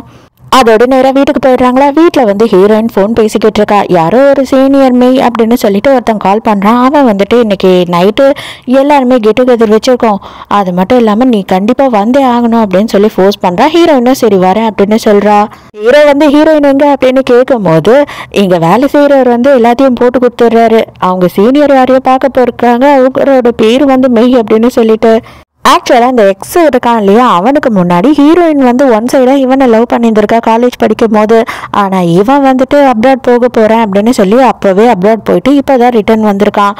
இவனுக்கு இப்போ ஹீரோயின் மேலே லவ் வந்துருச்சான். அன்னைக்கு நீ சொன்னப்போ நான் அவனுக்கு ரெஸ்பான்ஸ் பண்ணலை, இன்னைக்கு வந்து எனக்கு உன் மேலே லவ் இருக்குது, நீ என்ன சொல்கிற அப்படின்னு கேட்கும்போது ஹீரோயின் தயவு செஞ்சு பழசெல்லாம் பேசாத, எனக்கு வந்து கல்யாணம் ஆயிடுச்சு அப்படின்னு சொல்லிடுறா. நானும் இங்கே தான் வேலை செய்கிறேன், இனிமேல் நம்ம ஃப்ரெண்ட்ஸாவது இருப்போம் அப்படின்னு சொல்லி கேட்குறேன். ஹீரோயினும் சரி ஓகே அப்படின்னு ஒத்துக்கிறா. ஹீரோயின் வீட்டுக்கு போனால் தூங்காமல் இருட்டிலேயே நின்றுக்கிட்டு இருக்கான். படுவாவி எங்கே போனேன் அப்படின்னு சொல்லி கேட்கும்போது என்னோட காலேஜ் ஃப்ரெண்ட்ஸை தான் பார்க்க போனேன் அப்படின்னு சொல்கிறா. இல்லையே, எனக்கு வந்து இன்ஃபர்மேஷன் வந்துடுச்சு, யாரோ ஒருத்தனை தான் நீ பார்க்க போயிருக்க, இப்போ வந்து ஃப்ரெண்ட்ஸுன்னு சொல்லி போய் சொல்கிறேன் என்கிட்ட அப்படின்னு சொல்லி ஹீரோயினை டார்ச்சர் பண்ண ஆரம்பிக்கிறான். ஹீரோயினும் இல்லை நான் வந்து ஃப்ரெண்ட்ஸை தான் பார்க்க போனேன் அப்படின்னு சொல்கிறாளா. நீ போய் சொல்ல எனக்கு உண்மையாக உன் மேலே ஆத்திரம் தான் அதிகமாகிட்டே போகுது அப்படின்னு சொல்கிறான். மறுநாள் காலையில் தான் ஹீரோயினை காட்டுறாங்க. ஹீரோயினுக்கு ஃப்ரெண்டுக்காரி கால் பண்ணுறா. கால் பண்ண உடனே சீக்கிரமாக ஆஃபீஸ்க்கு கிளம்பி வா அப்படின்னு கூப்பிடுறா. அதுதான் என்னை வரவே தேவையில்லை, நாங்களே இப்போ எதுக்கடி கூப்பிடுற அப்படின்னு கேட்குறா. சீக்கிரமாக வாடி அப்படின்னு சொல்கிறா. அதுக்கப்புறம் பார்த்தா தான் தெரியுது அந்த ஃபோட்டோ இருக்கு இல்லையா, அந்த ஃபோட்டோ ஹீரோயின் இல்லை அப்படின்னு சொல்லிட்டு நம்ம ஹீரோ ப்ரூவ் பண்ணிட்டு இருக்கான். ஆக்சுவலாக ஹீரோயின் தான், பட் ஹீரோயின் இல்லை அப்படின்ற மாதிரி அவன் பண்ணிட்டு இருக்கான். அதனால இவங்க எல்லாரும் என்ன சொல்றாங்கன்னா, நம்ம ஹீரோயின் எல்லாரும் தப்பா நினைச்சுக்கிட்டோம், தப்பா பேசிட்டோம், எல்லாரும் மன்னிப்பு கேளுங்க, இதுக்கப்புறம் எல்லாரும் ஒத்துமையா ஒன்னா வேலை செய்யுங்க அப்படின்னு சொல்றாரு மேனேஜர். தாத்தா வந்து ஹீரோக்கு ஃபோன் பண்ணுறாரு. அவர் என்ன சொல்கிறாரு அப்படின்னு பார்த்தா, அவனோட பாட்டி வந்து இந்த சின்ன சின்ன அனிமல்ஸ் எல்லாம் வைக்கிற ஷெல்டர் ஒன்று வச்சுட்டு இருந்தா, அந்த இடத்துக்கு ஏதோ ஒரு பிரச்சனை வந்துருச்சா, அது என்னன்னு பார்த்து அதை கொஞ்சம் சரி பண்ணுப்பா, அந்த இடத்த அவர் ரொம்ப ஆசையாக வச்சுருந்தா, அங்கே அவங்களுக்கு என்னென்ன ஹெல்ப் வேணுமோ அது எல்லாத்தையும் பண்ணி கொடு, இன்னைக்கே தயவு செஞ்சு போய் பண்ணு, இல்லைன்னா அந்த இடத்துக்காரன் வந்து ஏதோ பிரச்சனை பண்ணுறானா அப்படின்னு சொல்கிறாரு. இந்த சீனியர் மெய்யர் இருக்கான் இல்லையா, அவன் என்ன பண்றான் அப்படின்னு பார்த்தா ஹீரோயினை அதே இடத்துக்கு தான் கூட்டிட்டு போறான். ஆனா அவனும் தற்செயல தான் கூட்டிட்டு போறான். அந்த அனிமல்ஸ்க்கெல்லாம் ஏதோ பிரச்சனை ஆயிடுச்சு, பாவம் அது நாய் பூனெல்லாம் என்ன பண்ணும், அங்க இருந்து அதை எடுத்துட்டு போய் என்ன பண்ணுவாங்கன்னு தெரியல அப்படின்னு சொல்லும் போது இவங்க ரெண்டு பேரும் அதை பத்தி இன்வெஸ்டிகேட் பண்றதுக்காக அங்க போறாங்க. கரெக்டா ஹீரோ அந்த டைமுக்கு கால் பண்றான். ஹீரோ கால் பண்ண உடனே அவ வேலை விஷயமா வெளியில போறேன் அப்படின்னு சொல்றா. இவன் கூறுகளை வேற பேசிடுறானா, உடனே ஹீரோயின் போனை கட் பண்ணிடுறா. இவங்க ரெண்டு பேருமே அந்த இடத்துக்கு போயிடுறாங்க. அங்கே பார்த்தா அந்த பக்கத்து வீட்டுக்காரன் வந்து பயங்கரமா பிரச்சனை பண்ணி இங்கே எதுவும் இருக்கக்கூடாது அப்படின்னு சொல்றான். அங்கே ஒரு பாட்டி இருக்காங்க. ஹீரோட பாட்டி இறந்ததுக்கு அப்புறமா இவங்க தான் இந்த இடத்தெல்லாம் பார்த்துக்கிட்டு இருக்காங்க. அப்ப அங்க இருக்க ஆள் வந்துட்டு நம்ம ஹீரோயின் மேல கோவப்பட்டு அடிக்க போயிருந்ததுக்கு கரெக்டா ஹீரோ வந்து பிடிச்சிடறான். என்ன தைரியம் இருந்தா என் பொண்டாட்டி மேலே நீ கையை வைப்படா அப்படின்னு. அதுக்கப்புறம் தான் ஹீரோ வந்து என்ன சொல்றான் அப்படின்னா, இனிமே நீங்க கவலைப்படாம இங்க தைரியமா இருக்கலாம், இந்த இடத்தையே நான் வாங்கிட்டேன், உங்களுக்கு என்ன செலவாகும் அப்படின்னாலும் சரி, என்ன வேணும்னாலும் சரி என்கிட்ட கேளுங்க, எல்லாத்தையும் நான் பாத்துக்கிறேன் அப்படின்னு சொல்றான். நீ பெரிய தப்பு பண்ற, திரும்பவும் நீ என்கிட்ட பொய் மேல போய் சொல்லிக்கிட்டே இருக்க அப்படின்னு சொல்லி ஹீரோயின் மேல கோவப்படுறான். இப்போ ஹீரோ இவளுக்கு என்ன சொல்றதுன்னே தெரியல. அந்த டைமுக்கு இவன் தான் புருஷங்காரன்னு சொல்லிட்டு இந்த சீனியருக்கு தெரியாது இல்லையா, நீ என்ன பண்ற அப்படின்னு சொல்லிட்டு அவனை தள்ளுறான். நம்ம ஹீரோ பிடிச்சி அவனை தள்ளுறான். ஹீரோயினுக்கு செமைய கோவம் வந்தது. நீங்க என்ன பண்ணிக்கிட்டு இருக்கீங்க, என்னதான் இருந்தாலும் என்ன பிரச்சனையா இருந்தாலும் அடிச்சுக்கிறதுல என்ன சரியாயிடும் நீங்க நினைக்கிறீங்க, அவருக்கு பாருங்க கையிலேயே அடிபட்டுடுச்சு அப்படின்னு சொல்லும் போது, இது பாரு அவன் ஒருத்தனுக்காக நீ என்னையே வந்து இப்படி பேசுறியா அப்படின்னு சொல்லி ஹீரோ கேட்கும் போது, ஆமா என்ன சொல்றீங்க, பின்ன உங்களுக்கும் எனக்கும் என்ன ஆச்சு, கல்யாணம் ஃபேக் மேரேஜ் தானே, வேற ஒன்றும் இல்லைல்ல அப்படின்னு சொல்லும் போது ஹீரோ அவ்வளோதான் அப்படியே மனசு உடைஞ்சு போயிடுறான், கையை அப்படியே விட்டுடுறான். இனி நான் அவங்க கிட்ட வரமாட்டேன் அப்படின்னு சொல்லிட்டு ஹீரோ அங்கிருந்து போயிடுறான். அதோட ஹீரோயின் வந்துட்டு நைட்டு தான் வீட்டுக்கு போறா. போகும்போது தாத்தா கிட்ட கேட்டா, தாத்தா என்ன சொல்றாருன்னா, ஹீரோ வந்து மிலிட்ரி டாக்டரா வந்து இப்பதான் கிளம்பி போயிட்டான், அவனுக்கு ரொம்ப நாளா ஆஃபர் வந்துகிட்டே இருந்ததுமா, அவன் போகாம இருந்தான், உங்களுக்குள்ள எதனா பிரச்சனையா அப்படின்னு சொல்லி கேட்குறாரு. ஹீரோயினுக்கு ஐயோயோ நம்மளை விட்டு மொத்தமா போயிட்டான் போல அப்படின்னு இப்பதான் புரியுது. அதோட 2 மாசம் ஆயிடுது. ஹீரோ கிட்ட இருந்து எந்த ஒரு நியூஸும் வரல, அவனோட மொபைல சுவிட்ச் ஆஃப்லயே இருக்கு. ஹீரோயினும் ஒழுங்கா சாப்பிட்றதில்ல, தூங்குறதில்ல, ஹீரோவை பத்தியே பேசி புலம்பிக்கிட்டு இருக்கா. அப்ப அங்க வந்து மேனேஜர் என்ன சொல்றாரு அப்படின்னு பார்த்தா, வார்ஃபீல்டுல வந்துட்டு ஏதோ ஒரு ஆக்சிடென்ட் ஆயிடுச்சான், அதை கவர் பண்ண போறோம், யார் யார் வரீங்க அப்படின்னு ஒன்னு ஹீரோயின் நான் வரேன் அப்படின்னு சொல்றா. அப்போ ஜியாங் சும்மா இருப்பாளா, நானும் வரேன் அப்படின்னு அவளோ சொல்றா. அங்க போயிடுறாங்க. போனதுக்கு அப்புறம் தான் வந்துட்டு தெரியுது நிறைய பேருக்கு அடிபட்டிருக்கு, ஹீரோவை காணவே காணோம். ஹீரோயின் வந்து பயங்கர பதட்டமாயிடுறா. இப்போ வரைக்கும் ஹீரோவை காணும்னு சொல்லிட்டு வரவங்க போறவங்க கிட்ட எல்லாம் விசாரிக்கிறா. ரொம்ப ஃபீல் பண்ணி ஹீரோயின் நின்றுகிட்டு இருக்க போது தான் வந்து பார்த்தா ஹீரோ பின்னாடி வந்து நிக்கிறான். பின்னாடி ஹீரோ நிக்கிறான்றது தெரிஞ்ச உடனே ஹீரோயினுக்கு பயங்கர சந்தோஷமாயிடுது. என்ன கூட்டிட்டு போறதுக்காக தான் வந்தியா, என்ன தேடிதான் வந்தியா அப்படின்னு கேட்கறானா. அவ்வளவுதான் ஹீரோயின் கட்டி பிடிச்சிக்கிறா. என்ன இப்போ யாச்சும் மிஸ் பண்ணியா அப்படின்னு சொல்லி கேட்குறானா. அப்பவே எல்லாரும் எதிர்க்கே ஹீரோயின் வந்து கிஸ் பண்ண ஆரம்பிக்கிறா. இதெல்லாம் பார்க்குற ஜியாங்க்கு எப்படி இருக்கும், அவ பாவம் வயிற்றுச்சல் பட்டுக்கிட்டு ஓரமா நின்றுக்கிட்டு இருக்கா. அப்பவே ஹீரோ வந்துட்டு உடனே அவனோட ரூம்க்கு கூட்டிட்டு வந்து பயங்கரமா ரொமான்ஸ் பண்ண ஆரம்பிச்சிடறான். இப்பதான் ஹீரோயின் வந்துட்டு அவனோட முதுகுல இருக்கிற அடியே வந்து சரியா பாக்குறா. அப்ப வந்து கேக்குறா, இந்த அடி உனக்கு எப்ப பட்டுச்சு, சின்ன வயசுல எதுனா ஒரு ஃபயர் ஆக்சிடென்ட்ல நீ ஒரு குழந்தைய காப்பாத்தினியா அப்படின்னு சொல்லி கேக்குறா. ஹீரோ இல்லவே இல்லையே, எனக்கு அப்படியெல்லாம் எதுவுமே கிடையாது அப்படின்னு சொல்றான். அதுக்கப்புறமா அவனே ஒத்துக்கிறான், அடே முட்டாள், இப்பதான் நீ இதை கண்டுபிடிச்சியா, எப்பயும் நான் அதை கண்டுபிடிச்சிட்டேன் அப்படின்னும் போது ஹீரோயினுக்கும் பயங்கர சந்தோஷம். அதுக்கப்புறம் இன்னொரு விஷயம் கூட நீ வந்துட்டு மறந்துட்ட அப்படின்னு சொல்லி கேட்கும்போது, அப்போ அன்னைக்கு நைட்டு ஹோட்டல்லையே அப்படின்னு சொல்லி கேட்குறா. ஆமாம், இப்போ வரைக்கும் நான் யாரும் நினச்சிக்கிட்டு இருக்கேன் அப்படின்னு சொல்லும் போது, அதுவும் நான் தாண்டி பாவி, நாசமாக போனவில்லை, என் கூடயே இருந்துட்டு என்னை கால் பை இன்னொரு வாட்டி சொன்னேன், உன்னை என்ன பண்ணுவேன்னு தெரியாது அப்படின்னு சொல்லிட்டு பயங்கரமாக கத்திக்கிட்டு இருக்கான். இந்த ஜியாங் இருக்கா இல்லையா, அவ வந்துட்டு அதுக்குள்ளேயே வேற ஒரு பிளான் போட ஆரம்பிச்சிடுறா. என்ன பிளான் போடுறா அப்படின்னு பார்த்தா, நம்ம ஹீரோயினோட அண்ணா இருக்கான் இல்லையா, அவனை வந்துட்டு வெளியில விட சொல்றா. அவன் கிட்ட நான் பேசணும் அப்படின்னு சொல்றா. ஓ ஒரு ஸ்கூலை வந்து ஹைஜாக் பண்ணதாகவும் ஸ்கூலுக்குள்ள பாம்பு வச்சிருக்கதாகவும் ஒருத்தன் வந்து மிரட்டிக்கிட்டு இருக்கான். சின்ன குழந்தைங்கள்லாம் உள்ள இருக்காங்க, நர்சரி, அதுவும் சின்ன சின்ன குழந்தைங்க தான் இருக்காங்க. அங்க பார்த்த மக்கள் எல்லாம் ரொம்ப பதட்டம் ஆயிடுறாங்க. இப்போதான் ஹீரோ வந்துட்டு நியூஸ்ல பாக்குறான், ஜியாங் வந்து என்ன சொல்லிக்கிட்டு இருக்கான் நியூஸ்ல அப்படின்னு பார்த்தா, ஹீரோயினை தான் வந்து உள்ள வரணும் அப்படின்னு சொல்லி அந்த டெரரிஸ்ட் வந்து கோரிக்கை வச்சிருக்கான். வேற வழியே இல்லாம போலீஸும் வந்து அந்த குழந்தைங்களுக்காக ஹீரோயினை உள்ள அனுப்பியிருக்காங்க அப்படின்னு சொல்லும் போது ஹீரோக்கு செம்ம ஷாக்கு. அப்பதான் ஹீரோக்கு வந்து டாக்டர் கிட்ட இருந்து ஃபோன் வருது, அண்ணங்கார தப்பிச்சு போயிட்டான்னு சொல்லிட்டு. ஹீரோவா அந்த இடத்துக்கு வந்துடுறான். வந்த உடனே நான் டாக்டர் தான், அது மட்டும் இல்லாம அவனை வந்து நான் தான் ட்ரீட்மெண்ட் பண்ணிக்கிட்டு இருக்கேன், நான் உள்ள போயே ஆகணும் அப்படின்னு சொல்லி கிளம்புறான். ஜியாங் வந்து என்ன சொல்றானா, நீ உள்ள போகாத, தயவுசெய்து நீ போகாத, நீ எதுக்காக போகணும், அங்க பாம் இருக்கு அப்படின்னு சொல்லும் போது, என் பொண்டாட்டியே உள்ளதான் இருக்கா, நீ வாய் முடிக்கிட்டு, எனக்கு மேலதான் டவுட்டாவே இருக்கு, எனக்கு ஆதாரம் கிடைச்சதுன்னா உன்னை என்ன பண்றேன்னு மட்டும் பாரு அப்படின்னு திட்டிட்டு போறான். அப்பதான் ஹீரோயின் என்ன சொல்றேன்னா, நான் தான் உள்ள வந்துட்டேன்ல, அந்த குழந்தைங்க எல்லாரையும் அனுப்பிடு வெளியில அப்படின்னு சொல்லும் போது, ஆமா எனக்கு நீ போதும், இந்த குழந்தைங்களாம் எனக்கு தேவையில்லை அப்படின்னு சொல்லி அந்த குழந்தைங்கள்லாம் அனுப்பிச்சிடுறான்.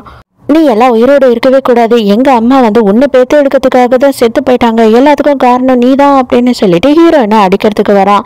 கரெக்டா அந்த டைமுக்கு ஹீரோ வந்து எட்டி ஒரு விடுறான். ஆக்சுவலாக ஹீரோயினோட அம்மா கன்சீவாக இருக்கும் போது ஹீரோயினோட அப்பா வந்துட்டு ஒரு கார் ஆக்சிடெண்ட்டில் இறந்துட்டு இருக்காரு. குழந்தைய பேத்து எடுக்கும் போது ஹீரோயினோட அம்மாவும் இறந்துட்டு இருக்காங்க. ஸோ இவ வயிற்றுல நின்னதுலேருந்து தான் அவங்களுக்கு குடும்பத்துக்கே ராசி இல்லை அப்படின்னு சொல்லி அண்ணங்காரன் நினச்சிருக்கான். அதனால தான் ஹீரோயினை அவனுக்கு சுத்தமாகவே பிடிக்கிறது இல்லை. அந்த டைமுக்கு இவன் ஜியாங் கிட்ட காதில் ஃபோனை வச்சு பேசிக்கிட்டு தான் இருந்திருக்கான் போல. அவன் வந்து ஹீரோ எதுவும் பண்ணாதன்னு சொல்லும் போது அவளுக்கு கோவம் வந்துடுது, தூக்கி போட்டு மிதின்னு மிதிக்கிறான். நீ யாரு இதெல்லாம் சொல்றதுக்கு, ஜியாங் நீ வந்துட்டு எனக்கு ஒரு பாம்பை வாங்கி கொடுத்துட்டேன்னா நீ பெரிய இவளா, நான் இதுக்கடி உன் பேச்சை கேட்கணும் அப்படின்னு சொல்லி அவளோட பேரை சொல்லிடுறான். ஸோ ஹீரோவும் ஹீரோயினும் என்ன பண்ணுறாங்க அப்படின்னு பார்த்தா போலீஸ்க்கு அதை இன்ஃபார்ம் பண்ணிடுறாங்க. அவங்களுமே இயர்ஃபோன் போட்டுட்டு இருக்காங்க.